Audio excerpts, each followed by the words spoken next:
Hello, Star Wars unboxing fans. Welcome to another episode of Darth Tuba Star Wars Unboxing Show. I'm your host, Darth Tuba. Finally, we are past the holiday season into the what some would call the mini dark times, because most packages and things seem to be coming in the mail before Christmas, and then afterwards is kind of a lull. Although there is an opportunity for sales and things of that nature. I've just been kind of waiting for the few pre-orders I've put in to come in, and just kind of going from there.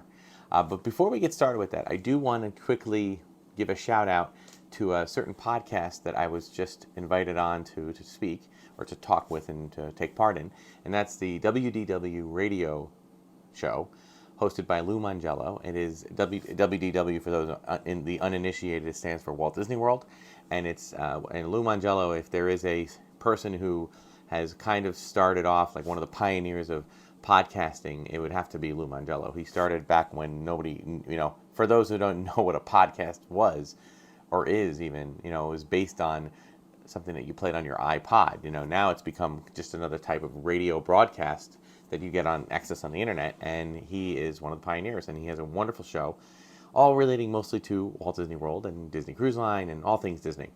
And he has been doing these shows all about the music of the different parks. He had the music of Magic Kingdom, and he brought in a bunch of people on to discuss the music of Magic Kingdom. Then later on, he did the music of Epcot and World Showcase. Basically he broke that into two, World Showcase and Future World, and there were some people on with that. Well, when I heard these, and I thought, if he's going to do Disney Hollywood Studios, or Disney MGM Studios as it was previously called, I have got to get on this show. So I pestered him. I sent him a resume that was pretty epic, and I essentially said, hey, if you ever get a chance, if you ever get around to doing that, please consider me as a co-host. I have a lot of knowledge, and again, the reason being is much of my knowledge of Hollywood Studios, veers mostly towards the Star Wars sections, Star Tours, Galaxy's Edge, all the music John Williams provides, and also Indiana Jones. I said I would be really good to be someone to talk about the music that's in that park, along with all of the other areas of the park, and big band sound, old Hollywood, that kind of stuff that I really love. So, lo and behold, he did call and asked me to be on it. So I co-hosted with with him and another co-host, and the three of us put together what I think is a pretty nice podcast. So at the time of the recording of this, I just recorded it this week, but by the time this video goes live or gets dropped, it'll probably be a few weeks later.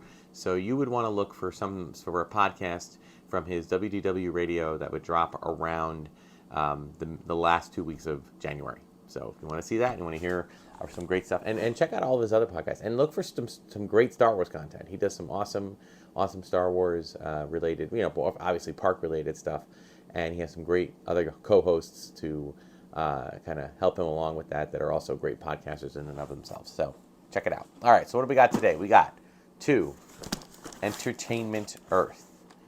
Now, let's take a look at these.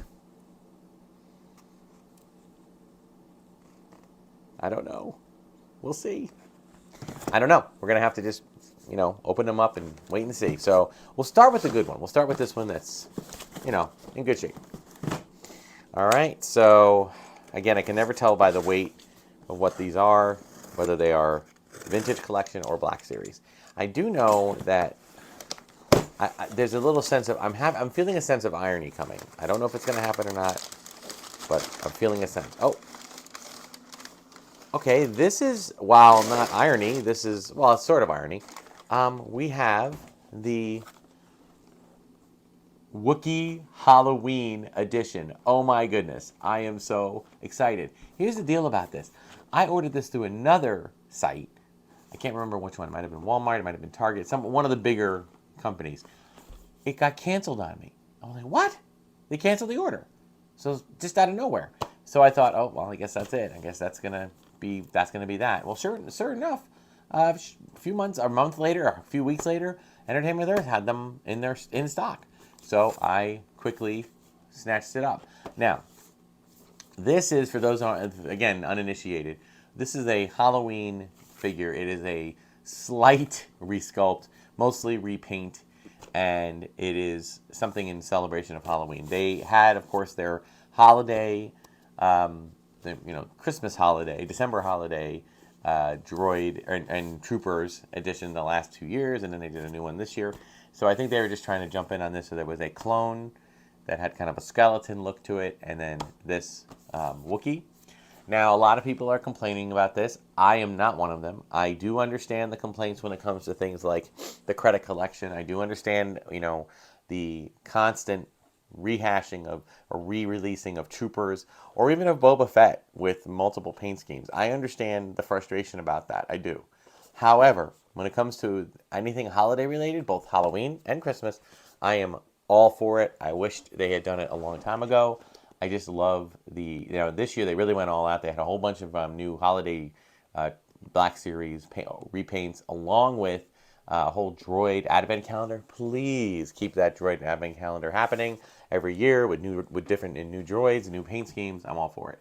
I am going to open this one, even though I feel like, should I wait until? No, I'm not going to wait. I was going to say, if I put this away to wait until next Halloween, you know what's going to happen?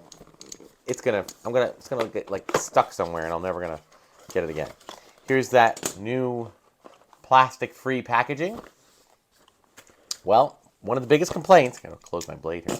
One of the biggest complaints that people have about that is opening up a figure that they purchased only to have it be either complete, incomplete, or not the figure that they bought. Let's see if that is the case. Okay, we have the wonderful paper, packaging, which I'm frankly a big fan of because I didn't like the plastic packaging. Okay, and this comes with, let's see, we got this funky little creature here.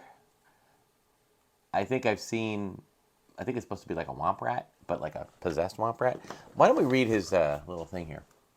Celebrate the season with specially designed Star Wars figures from the Black Series. Oh, come on. You got to give me more than that. All right. So that's one thing. I mean, I get it. They all seem to come with a little tiny creature, so you get a little bonus. But I'm not 100% sure what this is. It looks like either money kind of wrapped in a wrap or something else. I'm not sure. Well, let's see what else we got here.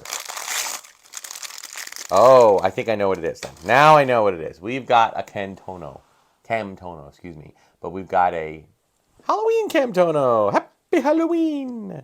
And I'm going to just, this one looks like it opens up like this. And that's where, this is Beskar. So they're trick-or-treating for Beskar. Okay, now I get it. All right, and then we have our thing, so... So I'm guessing, just judging by the face, I'm thinking this is like the chrysanthemum that they... Chrysanthemum or chrysanthemum? I want to say chrysanthemum. No, that's not it. Chrysanthemum. This is the chrysanthemum Wookiee, but obviously given a little werewolfy overlay there, but with his extra spiky things. And I'm trying to, the only thing, the way these Wookiees are set up, it's kind of hard. I don't know if I can get him to hold this Camtono. I'm going to just try to get a couple of fingers wrapped around it. Come on, really? I don't know. It's kind of hard. Yeah. No, I don't think so. I mean, maybe with a lot of play, I think I could get his. But the other thing to remember too is that his I can't really. Let me see if I can get his thumb around it at least. He just needs one digit to wrap around it. Oop! And I just got the lid taken off. Oh yeah. This is very bad security for this Camtono. Oh my god! I think it's set up so you can actually lock. All right. I am going to say, this thing is very, I see. There's okay. Yeah, I'm going to say no. I'm going to say it is not really going to be good to hold it. But you never know, I suppose. Try to see if there's any other. Yeah, it just shows him standing there, so Wookiee Halloween edition. Okay. So does he pass the stand test? Well, this is a kind of an yeah, he passes the stand test. All right, so really good. Obviously not a fan. Some people are not fans of this guy, right? But I will say that I appreciate. Oh, you know what I can do? I know what I can do. I can if I can get his arm up a little bit, maybe I can get him to just put it kind of between his arm like that. Well, if you stand him and you just kind of pose him a certain way, you can have it hold. You can kind of hold it that way. But the thing is that he's got kind of a limitation on what he can do with his wrists. So, I mean, if you really want him to hold it, you're going to have to be a little creative. So, I'll probably just put him on my mantle and put the Camtono next to him. All right.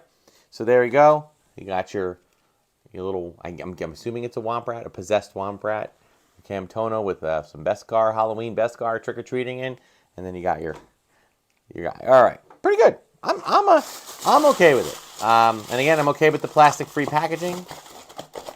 I don't plan on keeping this box. It's nice to know that I can recycle it.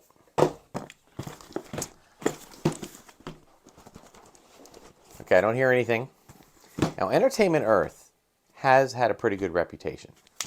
Okay, they have had a decent reputation of packaging well.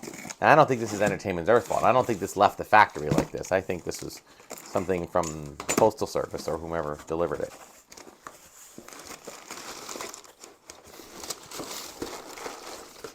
And it's just the holidays all over again here at Darth Tuba Studio. It is the C-3PO. Yay! And I guess it's the droid. It's a protocol. It's not C-3PO. Sorry, it's a holiday protocol droid. Celebrate the season with specially designed Star Wars figures from Black Series. I want a backstory for this guy.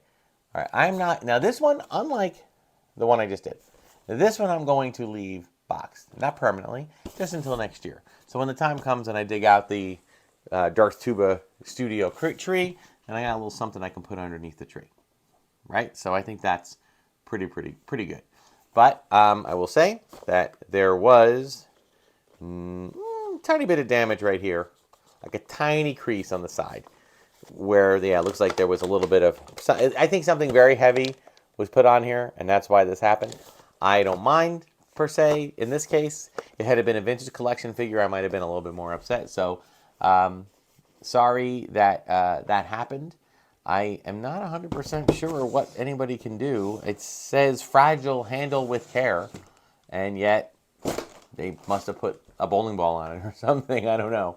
So that'll do it for this episode. But overall, the boxes, for openers, it wasn't a problem. So, folks, the only way it's kind of a sad state of things. The only way you're gonna be able to know for sure is if you go to either a toy store, which they don't have a lot of these, or to a toy convention, like a toy show, and purchase the stuff on the resale market, and then you know exactly what you're getting. But that's about it. Well, that'll do it for this episode. Thank you so much for watching. Be sure to like, subscribe, hit the notification button. Happy belated holidays. So until next time, folks, check me out on all the stuff, the Instagram, Twitter, the whole Darth Tuba thing, because everything is in the description. Talk to you next time. See you next time. Until next time, may the Force and the toys be with you.